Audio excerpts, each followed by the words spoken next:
Welcome back, Jags. I'm Jordan Peters. On today's episode, we get an update on JAG sports, we see the campus opportunities make kids vote, and take a look inside this year's most talked about vehicle. This is JAG TV.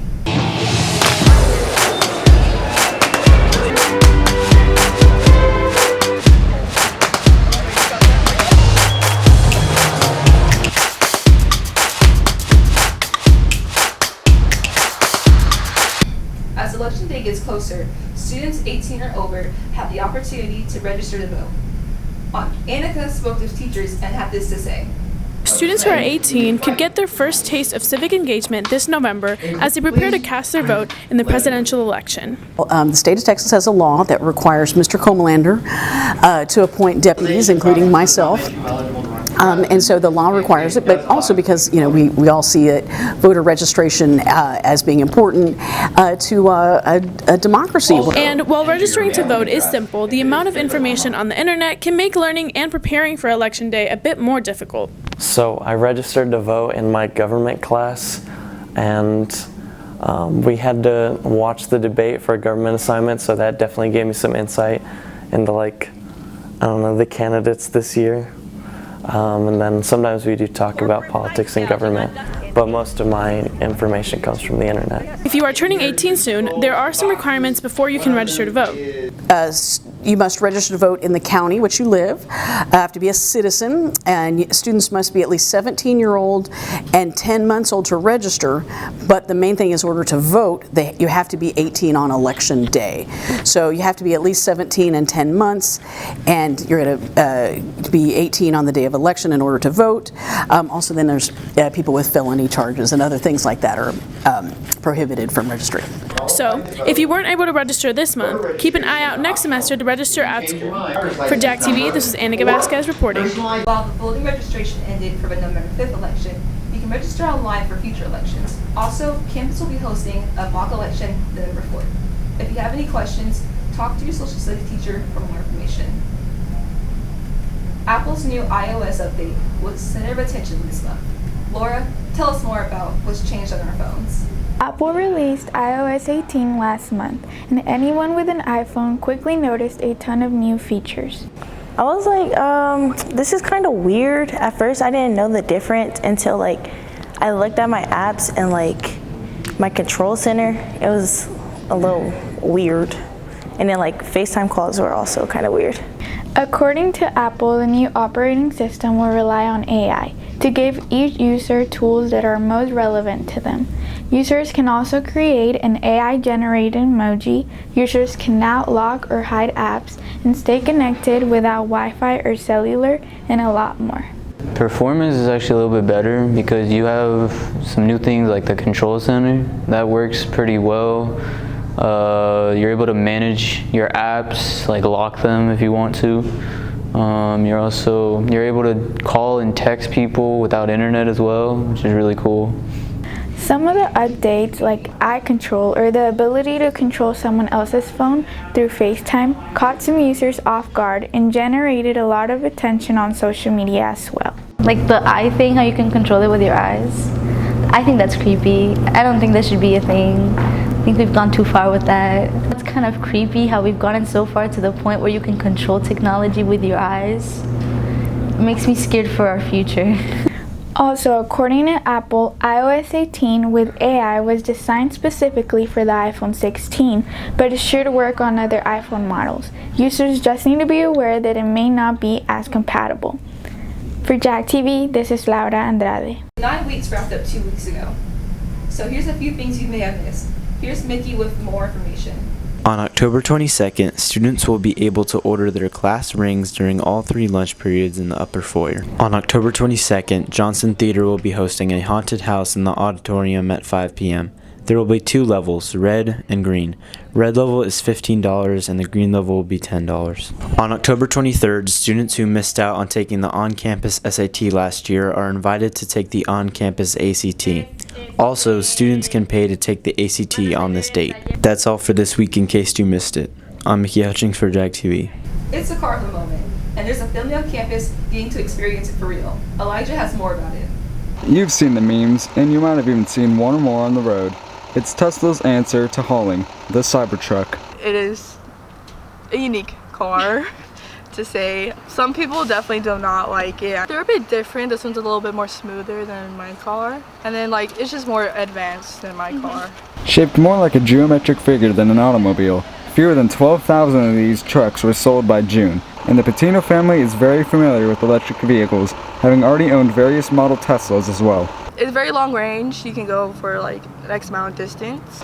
We take it to school. You really go on electricity. I was about to say gas. The Patino family signed up about 5 years ago to be able to purchase the Cybertruck, and they are very aware of the reputation that the car has. I've just been seeing like how people don't like them, how like they're really ugly and they're just like making fun of it. I'm just like, personally I don't. I mean, it's just a car to me. So if they want to take a picture, of course they can go in. If they want to go in, they can go in. And despite the memes and reels, the Cybertruck still commands attention. People just look, stare at it like for a long time and get really distracted. My friends think it's really cool how like it just looks inside and how like super tech it is. What about your friends? Yeah, after like practice, they sometimes go in and I take them home and then they like it.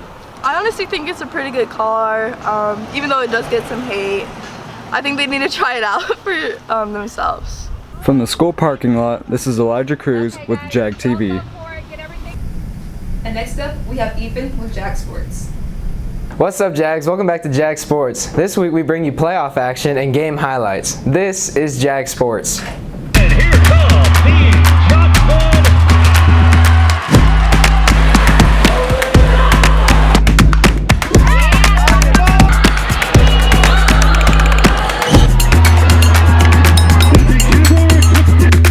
Up first, we close out water polo season, with the boys losing to the Bernie champion Chargers 14-21 and the girls falling short to the Brandeis Broncos 6-12.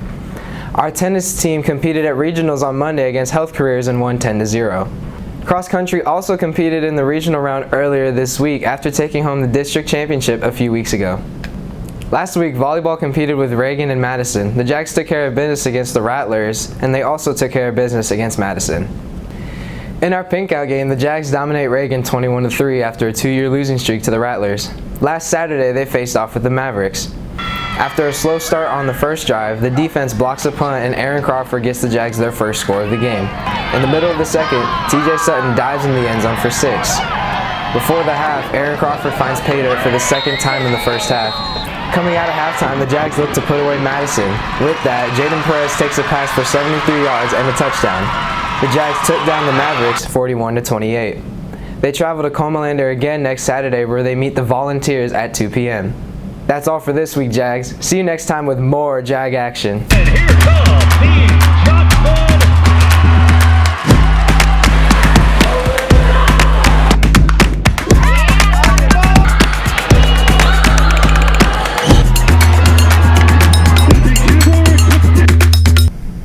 Instead of waiting in the courtyard for the kids to drop off food, our campus birds have a new spot.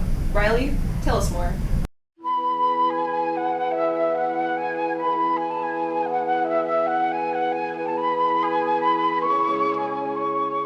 On a suburban campus, seeing wildlife may not be common, but one coach is hoping to change that, one meal at a time.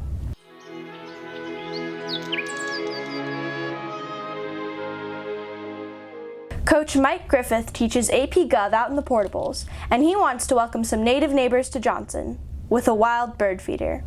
We've definitely seen it, and he's mentioned it. Originally, I got the bird feeder for my house, but I didn't really have a good place to put it, and when I moved out into the portables, it was kind of like bringing a little something from my house, which I enjoy doing, is watching birds in the back of my yard. They say the early bird catches the worm, but it seems Johnson area birds don't like to eat in front of an audience. He noticed that it wasn't seeing much success out there, so he moved it to this side. I've gotten signs that they were there, but have not seen one physically on there. I saw a bird near it, but it wasn't the kind that was feeding on it, so. While providing food for our feathered friends, Coach Griffith's feeder is also helping give his students something else to look forward to every day. I think it's great. I think it's a very cool idea. It really creates just such a light and happy environment. It brings a lot of joy to the students, it brings a lot of joy to the teacher, and honestly it's just a nice break from the normal day-to-day life. Maybe I could attract some birds to bring a little home here to make kids feel a little more welcomed, and we can, when one shows up, and talk about briefly that, lighten the mood a little bit. From the foyer, head through the courtyard, around the athletic building, and tucked away, suctioned to the side of portable B3, you'll find the bird feeder. And who knows, you may even spot a satisfied little ladybird. For JAG TV, this is Riley Shosh. And here's something fun from our crew. We've all been told that surviving in the future means taming technology. The modern workforce is going to require students to know how to use AI responsibly, to understand the importance of cybersecurity, to know data literacy, to learn how to navigate the digital world, and to open the doors to new opportunities. To best equip students for the future, Johnson High School is teaching real-world troubleshooting, like how to restart your Chromebook, how to connect to Wi-Fi when there's 3 potential Wi-Fis, but none of them work, what to do when your Chromebook turns itself off during an assignment, how to restart your Chromebook, who to complain to when the website you need for an assignment is blocked, how to reconnect to Wi-Fi. Wait, what does BYOD even mean? How to teach your teacher how to release you from an aware lockdown, how to restart your Chromebook. And the future is sooner than you think, and at Johnson High School, we're almost ready. That's all for this week. See you next time, Jags.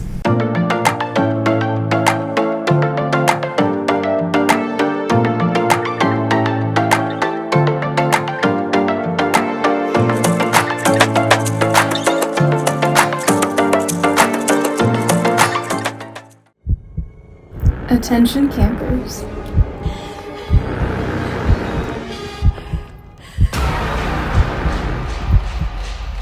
We are excited to have you join us this year.